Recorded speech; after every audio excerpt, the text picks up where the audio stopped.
Assalamualaikum. Boleh kita mula dulu? InsyaAllah Azhar, insyaAllah. Ustazah, boleh Ustazah? Kita bagi memberkati kelas kita pada petang ini, kita buka dengan umul kitab Al-Fatihah.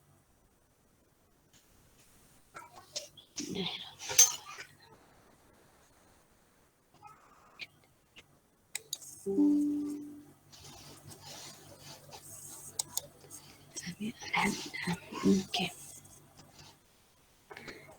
Okey, alhamdulillah walaupun tak cukup lah kita ni, tak full lagi ni.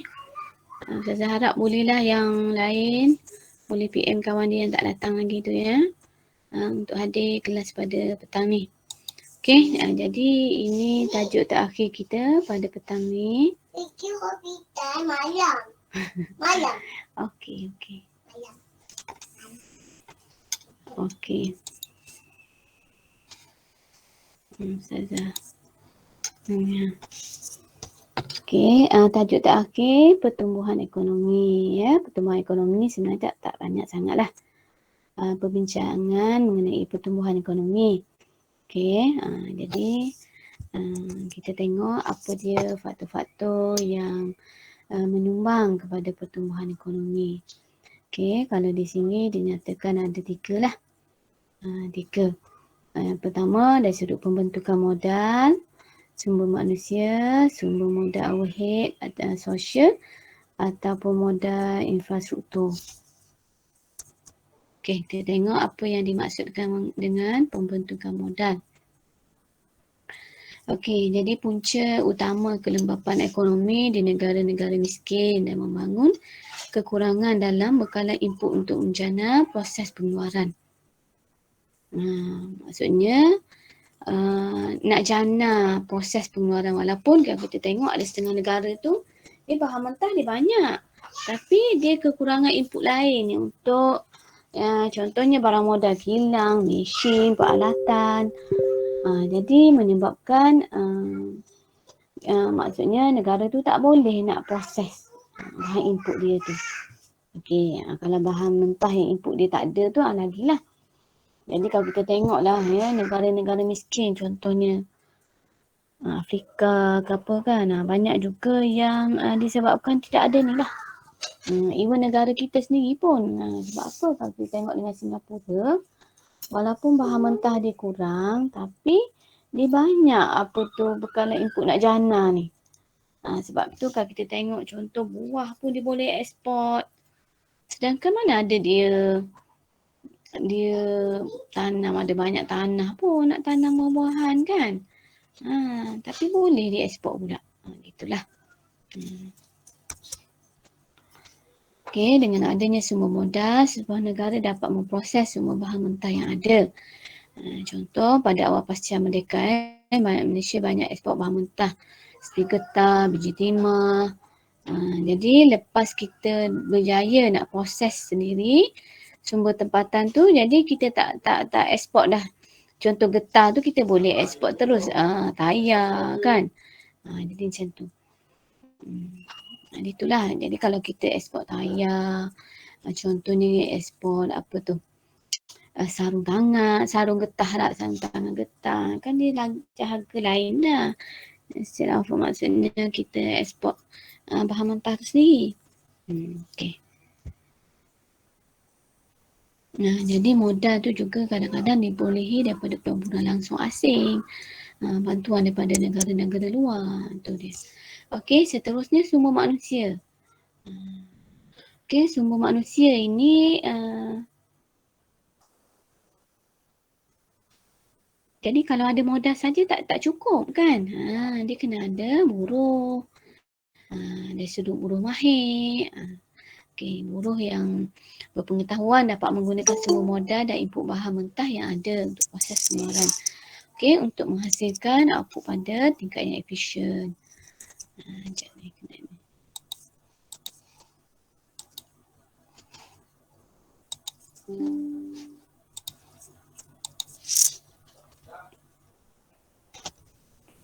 Okey. Daya berfikir modal buruh boleh membentuk daya inovasi dan kreativiti. Macam kita lah. negara kita kan. Kalau kita tengok banyak juga yang dari sudut buruh-buruh mahir, contoh doktor ataupun pekerja mahir lah ya. Banyak yang tidak bekerja di Malaysia, pergi kerja luar negara. Contohlah kerajaan hantar pelajar-pelajar untuk sama belajar kan. Tapi lepas belajar dia tak kerja kat Malaysia. Dia tak kerja kat Malaysia. Banyak faktor lah yang tu kita tak boleh nafikan lah, ada faktor-faktor dia. Tapi kalau jadi macam tu, satu kerugian jugalah pada kerajaan kita. Ya. Hantar belajar, bila dah dapat CJ ke apa maksudnya ni, macam doktor lah. Kebanyakan macam tu lah, banyak yang kerja di luar negara. Satu disebabkan faktor gaji dan sebagainya lah yang lebih tinggi. Ya. Jadi sumber manusia ni sangat penting ya. Jadi inilah yang pelaburan ni, pembinaan pusat-pusat pendidikan, latihan. Ini yang maksudnya negara kita dah buat lah. Cumanya kalau kita tengok bila berlaku kemelesetan sejak daripada 2016 2016, 2017 bermula daripada situlah. Jadi kerajaan kita ni dah kurang dah hantar pelajar-pelajar ke luar negara sebab masa 2016 tu saya ingat Ustazah buat postdoc ya kat UK. Tapi lepas tu tak ada dah, kerajaan tak hantar dah pelajar-pelajar buat PhD kat UK. Maksudnya mana yang ada lah, siapkan mana yang ada. Sebab bila kita belajar kat sana, kat luar, banyaklah sikit.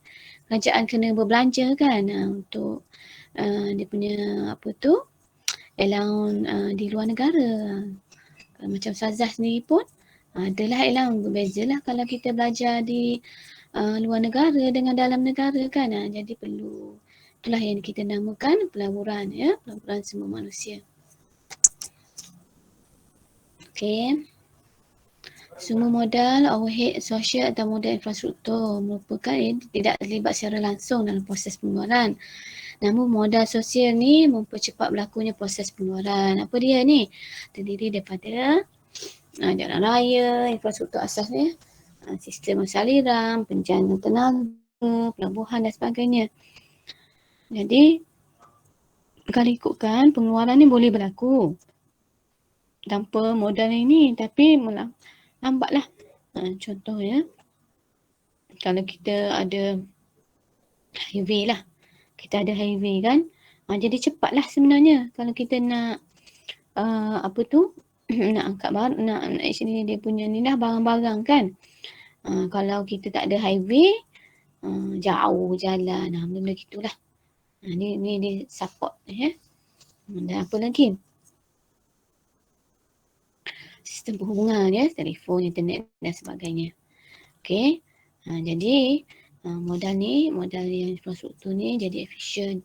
Okey, dalam skala yang besar lah. Contoh jalan raya, rangkaian jalan raya yang bukan sahaja menghubungkan kilang dan punca bahan mentah, tapi juga menghubungkan kilang dengan pelabuhan, kan, nak ekspor barang-barang ke, nak bawa barang ke pasar ke, kalau tak ada jalan yang baik, maksudnya dia jadi susah jugalah.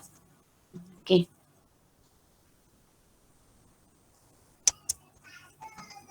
Jadi ketiga-tiga faktor ni perlu adalah untuk untuk semasa pengeluaran tu. Jadi secara tidak langsung dia akan meningkatkan lagi perkembangan ekonomi. Okey. Kita tengok ya faktor-faktor yang mempengaruhi pertumbuhan ekonomi, faktor-faktor penghalang pertumbuhan ekonomi pula macam mana? Pertumbuhan penduduk yang pesat, ramai kan kalau kita tengok. Di mana di rakyat yang ramai ni rakyat yang terlalu ramai dia tak tally dengan pembangunan tu. Kekurangan usahawan, tak ada orang nak usahawan ni, dia kena fikir, ada inovasi kan. Jadi tak ada kemerosotan sumber ekonomi yang tadi itulah. Kekurangan modal pun kita dah susut. Contoh kita, pokok-pokok kita pun tak contohlah pokok kelapa sawit kita tak tumbuh, sebab tu kita perlukan R&D, inovasi, nak fikir macam mana nak tanam pokok dalam keadaan contoh cuaca yang macam-macam. Itulah kekurangan tenaga mahir. Okey, kalau buruh yang tak mahir ni Dia hanya buat kerja lah. Kalau yang mahir ni dia fikir macam mana nak tingkatkan ya. Ni faktor sosial yang negatif lah. Ada banyak masalah sosial dekat negara tersebut.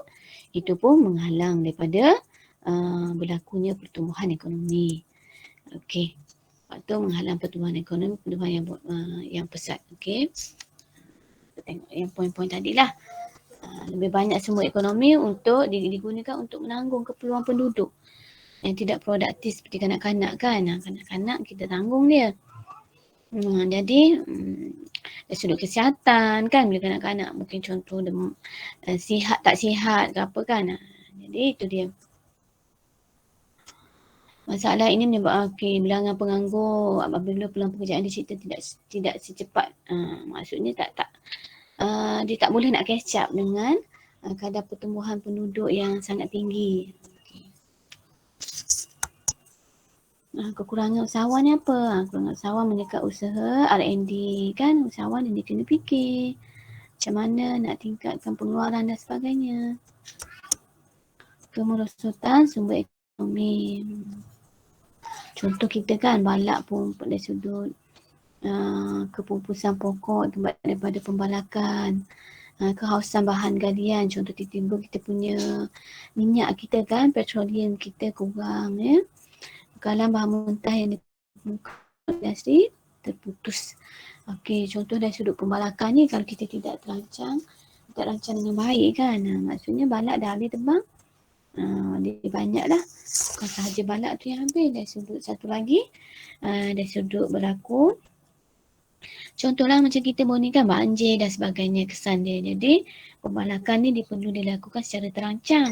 Maksudnya perlu ada penanaman pokok semula lah untuk ganti balak-balak yang ditebang. Okey, kekurangan modal ini kerajaan nak sediakan modal tak ada.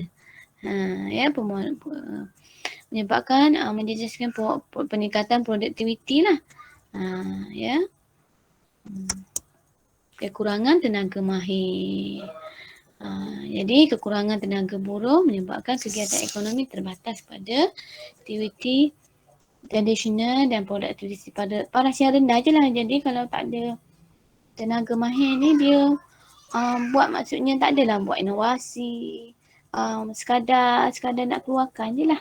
Macam tu. Faktor sosial negatif. Ni apa dia? Gaya hidup dan pemikiran negatif masyarakat tidak memberi rangsangan kepada pertumbuhan ekonomi. Apa dia? Sikap tidak terbuka pada idea baru. Pewarisan contohnya lah, sistem pewarisan. Harta tanah yang menghalang tanah secara besar-besaran, masyarakat yang boros. Maksudnya ini dari sudut negatif lah. Kita punya pemikiran mindset. Tidak mindset masyarakat yang tak suka bekerja keras. Suka duduk kedai kopi bersembang politik tak habis-habis.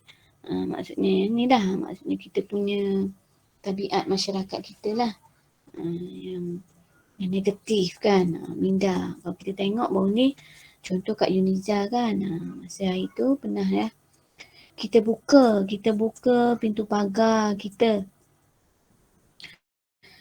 tak ada guard. Tak ada guard, tak ada pak guard, tak ada mak guard. Jadi pada masa tersebut saya tak ingat tahun bila. Banyaklah berlaku kecurian. Sebenarnya buka pagar tu contohlah kalau nak tiru orang putih lah. Negeri di contoh di UK, US semua tu dia pagar dia. Universiti dia tak ada pak guard, tak ada mak guard ni, tak ada orang tunggu pun. Pagar dia terbuka je macam tu. Tapi dia tidak ada kes kecurian dan sebagainya sebab minda mindset penduduk lah.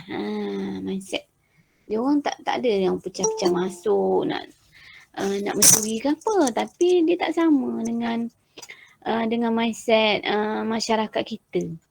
Bila buka je tak ada orang jaga, dah ada kecurian, banyak kecurian jugalah pada masa tersebut.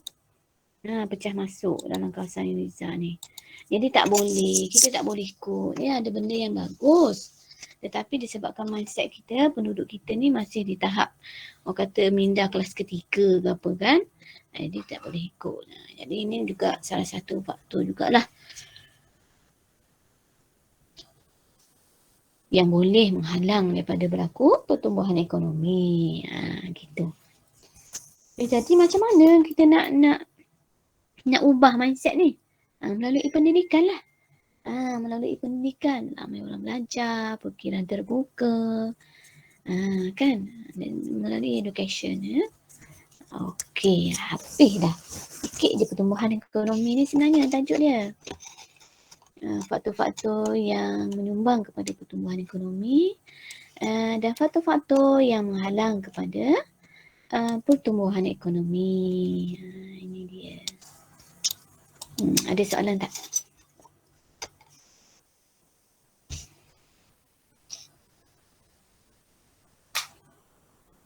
Faham tak semua ni? Saya rasa mudah ditajuk ni kan?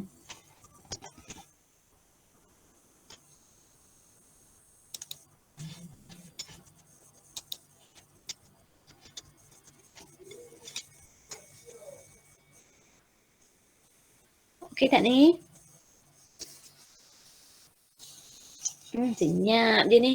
Okey, Ustazah faham. Siap kenyang dah, siap dah ni makan ke apa ni, senyap je ni. Okey, ada nak tanya sebelum kita pergilah, kita buat revision sikit.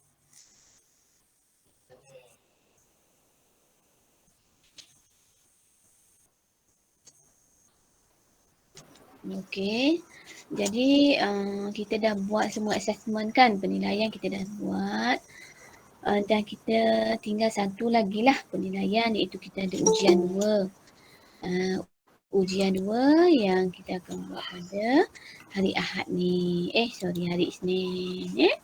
Hari Isnin ujian 2 itu 20 markah. Soalan esei lah. Soalan daripada tajuk makroekonomi. 10 markah, 10 markah.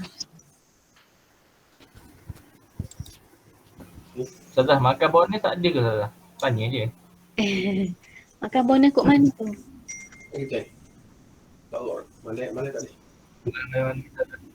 Ustazah kan baik hati. Banyak dah tu. Sebab apa? Ada macam ni je. Okey, sebabnya kita banyak apa kita 2 kali ujian kelip ke apa. Nanti saya tengoklah markah-markah yang mungkin dekat bahagian poster, video kan. Kita tengok yang kat situ.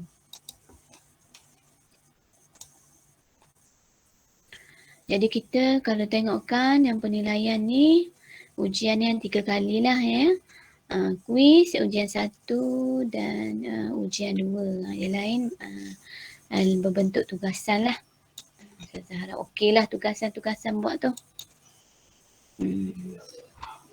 Okey, jadi kalau yang soalan ujian tu pun 10 markah ada 2 soalan dalam bentuk esei lah. Dalam bentuk esei.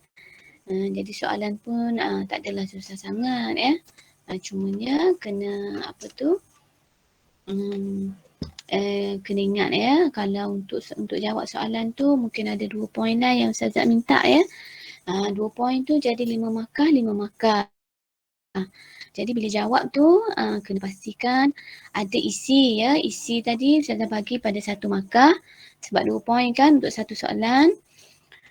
Isi bagi 1 markah dan isi tadi dihuraikan 2 markah dan berikan contoh dan berikan contoh 2 markah. Jadi 1 tambah 2 tambah 2 5. 5 tambah 5 10 untuk satu soalan. Samalah yang untuk soalan pertama, soalan kedua. Jadi sekarang pastikan ada isi tadi dihuraikan dan berikan contoh. Mudah je sebenarnya. Okay. Kena ikut dia punya tu saja format dia tu, insyaAllah boleh makan. Okey, kita tengok apa yang kita dah belajar selama beberapa minggu ini. Pertama sekali, tajuk 1, kita belajar mengenai pengenalan makroekonomi pengenalan makroekonomi ni kita belajar juga apa yang dimaksudkan dengan makroekonomi, takrif ekonomi itu sendiri ya. Dan Ustazah berharap antum semua maksudnya boleh bezakanlah di antara ekonomi Islam dengan ekonomi yang konvensional. Di mana walaupun kita tak sentuhlah ekonomi Islam banyak di sini kan. Tapi ada perbezaan dia lah, Ustazah harap yang tu. Okey, dan kita belajar juga sistem ekonomi kan.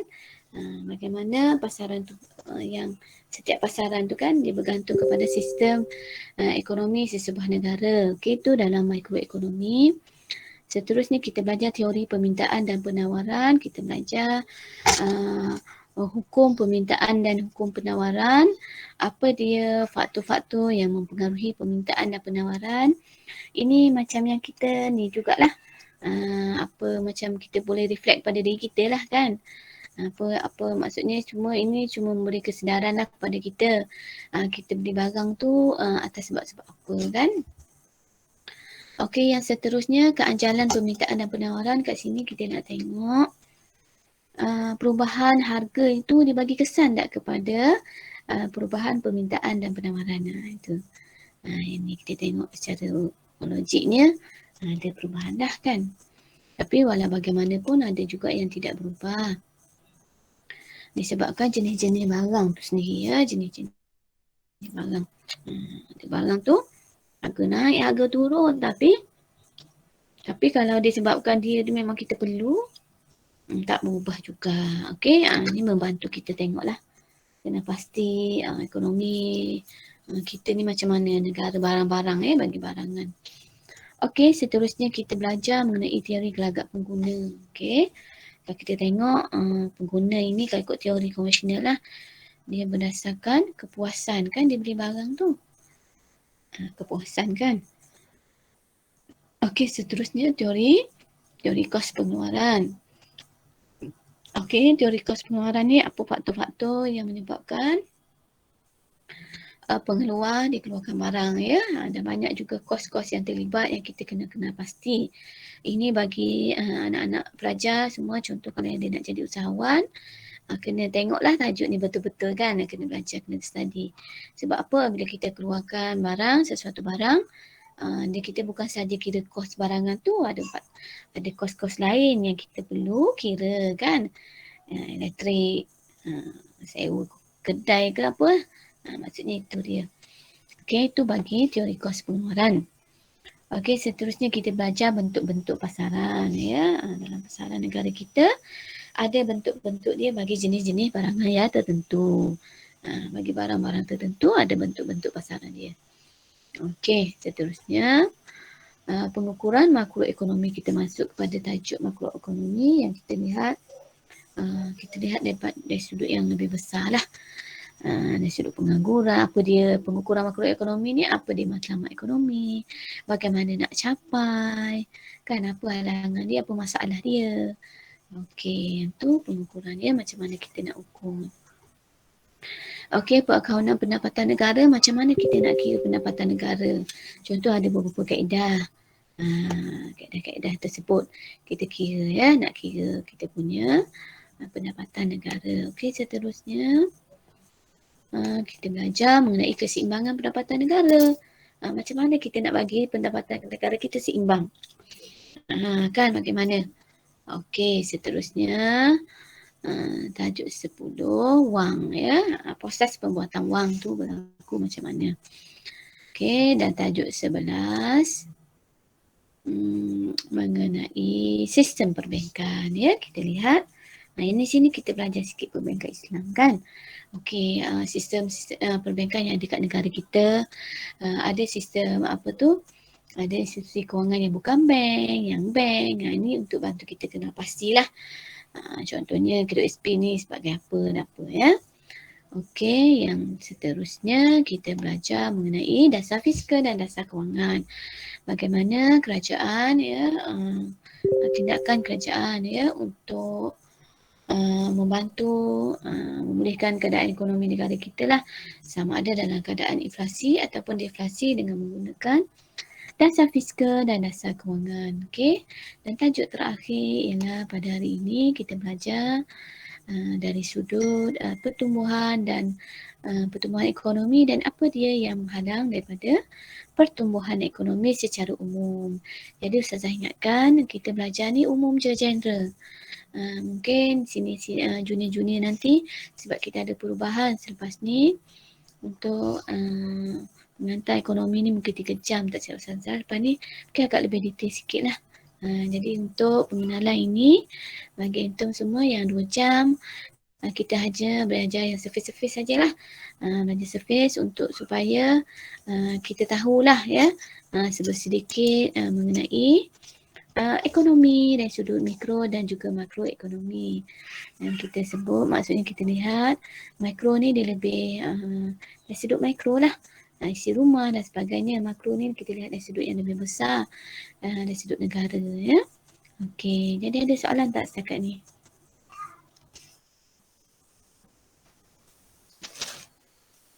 Ada soalan?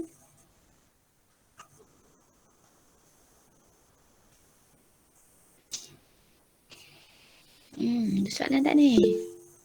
Okay, ada. Faham lah. Ustazah nak faham Ustazah, Ya. untuk ujian tu, berapa minit masa menjawab? Masa 1.5 jam. Untuk 2 soalan je. Okey. Terima kasih. 1.5 jam. Ustazah dah letak dah dekat klik tu ya. Saya dah letak dah dekat klik. Dia punya arahan pun ada. Jadi bila nak upload jawapan tu letak sekali apa tu nama metrik dekat kertas tu save dengan nama tu. Ustazah ada buat arahan dah dekat klik tu. Sekejap Ustazah tengok.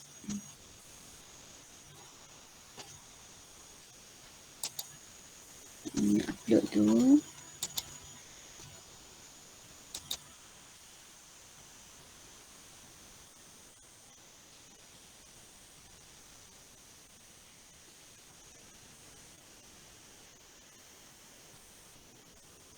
Musim lama dah pula.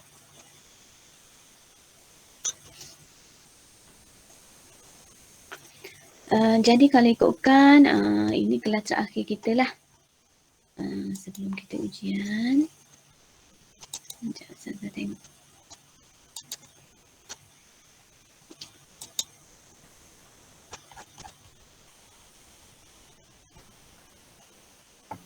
Ustazah nak tanya.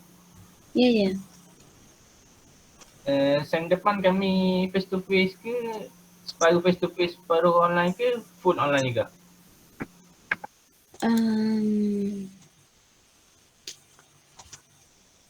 Kalau ikutkan masih lagi sebenarnya kita dalam proses untuk kena pasti program mana yang perlu kepada face to face. Cumanya kalau kita dari sudut fakulti kita ni kita tengok keperluan yang memerlukan kepada face to face. Sebabnya kalau ikutkan semester depan ni kemasukan pelajar ni dah 100%. Cuma dari sudut kita nak tengok lah. Sebab kami ni di peringkat Uniza ni pun barulah insyaAllah hari Ahad ni, Isnin ni. Maksudnya dalam proses, maksudnya di peringkat fakulti lah universiti untuk tengok keperluan tu. Cumanya kalau kita lihat di FKI ni kita mungkin nak berbanding dengan fakulti lain yang memerlukan kepada makmal, lab yang memerlukan kepada face to face, kemungkinan besar kursus-kursus maksudnya di FKI ni mungkinlah masih online ataupun kita buat secara hybrid. Hybrid tu pun kita kena fikir jugalah. Mungkin ada certain tajuk masih lagi di peringkat perbincangan insyaAllah. Itulah macam saya kata tadi, hari Isnin ni baru ada perbincangan di peringkat universiti untuk tengok keperluan pelajar-pelajar yang memerlukan kepada face to face. Gitulah, cuma kalau kita tengok di FKI ni kita itulah nak banding dengan fakulti lain kan. Mungkin kita ni banyak online lagi lah ataupun kita kena pasti ada tak tajuk-tajuk yang memerlukan kepada face to face macam tu. Jadi sebenarnya sebagaimana antum semua sempat belajar face to face kejap kan? Sempat tak? Tak sempat Tak Ustazah. sempat Ustazah, tak pernah. Oh tak pernah kesian. Sebenarnya lah kami pun pensyarah ni pun kita suka face to face sebab nak tengok pelajar kan. Kalau online ni maklumlah macam tu lah juga. Macam Anton semua tak berapa suka. Kita olah sekolah menengah, Masya Allah. Anton ni semua ni memanglah insan terpilih sebab masuk 2020 ya. Agak-agak sempat lah face to face kan. Ada berapa semester lagi? 1. Sen depan je lagi. Masya Allah. Kalau tidak memang online semua dah kan belajar di Pongma ni kan? Benar sekali. Allahu Akbar. Tapi tak apalah sebenarnya cabaran ya. Ustazah pun tak nafikan belajar online ni cabaran besar lah. Dari sudut pelajar tu sendiri. Pelajar dia tak sama bila kita belajar face to face. Pelajar tu nak catch up. Dia berbeza lah kita akui. Tapi gitulah. Qadarullah. Kita maksudnya apa yang berlaku ini kita ambil yang positif lah sebab kita tak boleh nak ubah kan apa yang telah ditakdirkan. Yang penting walaupun belajar online kita belajar sungguh-sungguh. Ada tugasan kita buat walaupun kita hanya lihat pensyarah secara online sahaja. Sama juga kami ni pun orang kata yelah bagi yang pensyarah yang muda-muda tak, pensyarah yang senior ni lagilah. Dari sudut online ni tak berapalah sangat kan. Tapi nak buat macam mana. Jadi kita harap untuk semester depan kita fikirkan ya sebab kita pun facilities pun kita nak kena ambil kira lah. Banyak benda lah.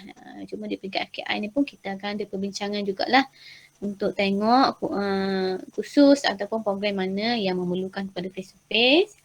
Disebabkan dah ada pembukaan pelajar, maksudnya pelajar dah boleh datang ke kampus kan. Nanti kita tengok macam mana insya-Allah.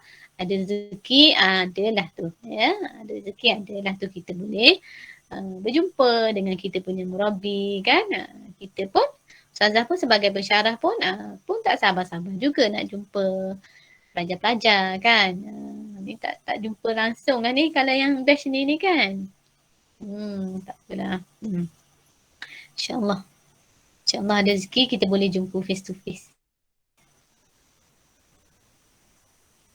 Okey, ada soalan lagi? Ustazah. Maaf, saya nak tanya. Untuk yang ujian tu, kiranya kami jawab dalam Word ke? Ya. Lepas tu, masa upload tu, nak hantar Word ke atau hantar dalam PDF? Hantar Word. Hantar Word. Hantar Word juga. Okey. Ustazah nak marking ke apa kan? Ustazah boleh tulis kat situ markah ke kan? Lebih senang Ustazah nak ni lah. Okey, baik. Terima kasih Ustazah. Okey, lain ada soalan lagi?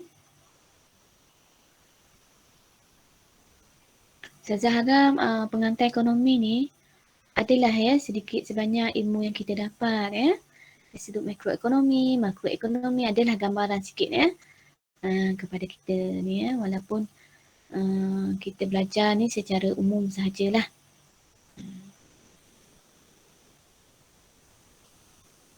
Okay, ada soalan lagi?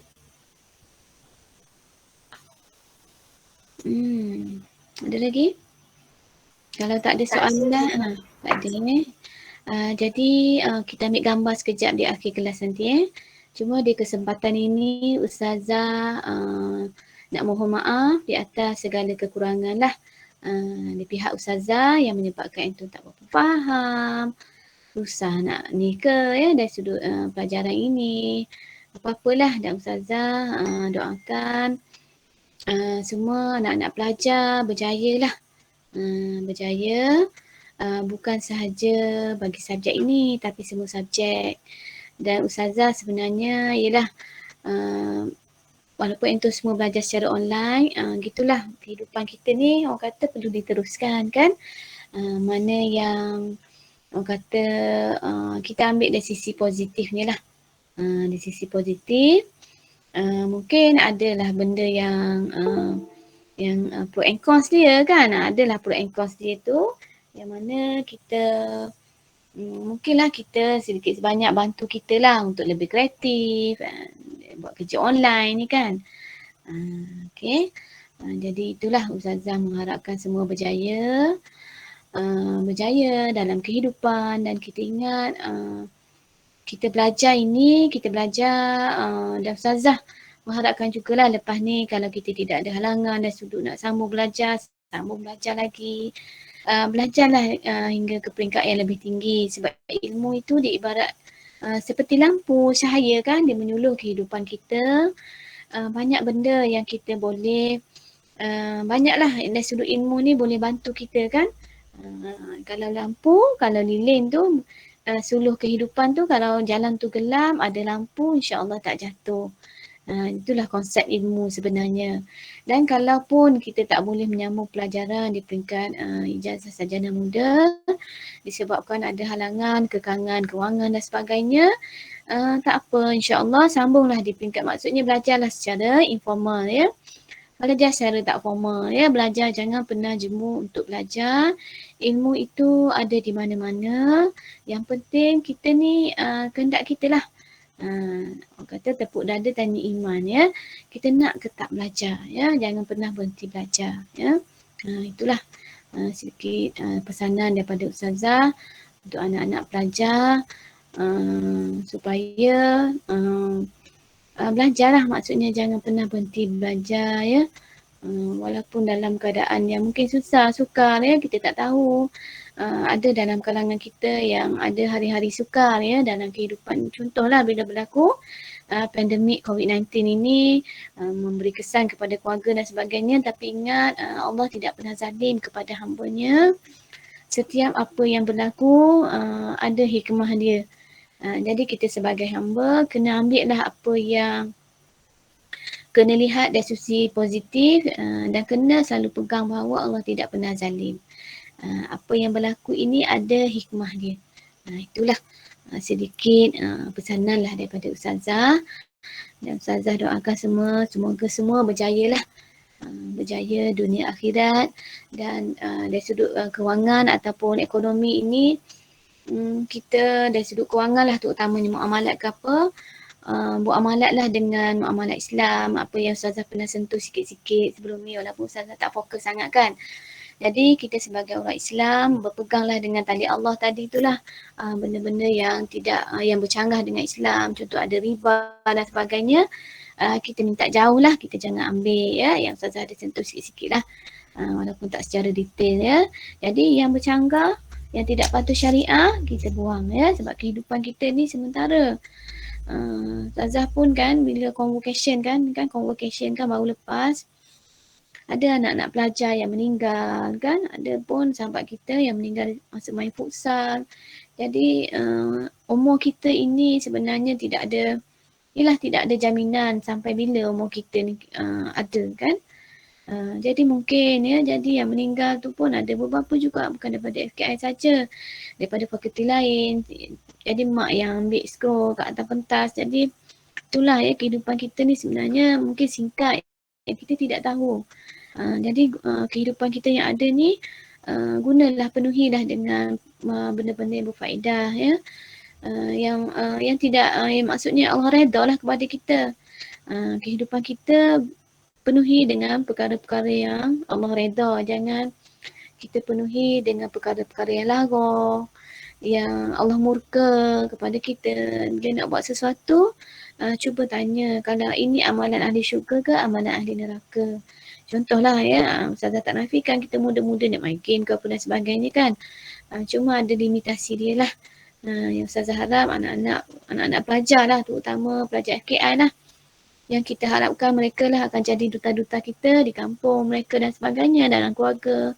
Tunjuk contoh yang baik. Itulah saham-saham kita sebagai murabi, sebagai pensyarah ini kepada ni lah. Harapan kita itulah, sebab lagilah kalau online ni kita pun tak boleh nak jumpa belajar dan sebagainya. Apa yang kita sampaikan secara online inilah yang kita harapkan nak belajar dapat amalkan ya, mana yang baik tu. Aku rasa itu sajalah di pihak Ustazah. Okey, itulah sebelum kita Maksudnya hari kelas terakhir kita ni lah ya, walaupun kita ada lagi ujian pada hari Isnin, tapi inilah perjumpaan kita yang terakhir. Okey. Jadi sebelum kita berakhir, sebelum kita tangguhkan kelas kita ini, kita ambil gambar sikit lah ya. Boleh? Okey, yang mana boleh on kamera tu on ya.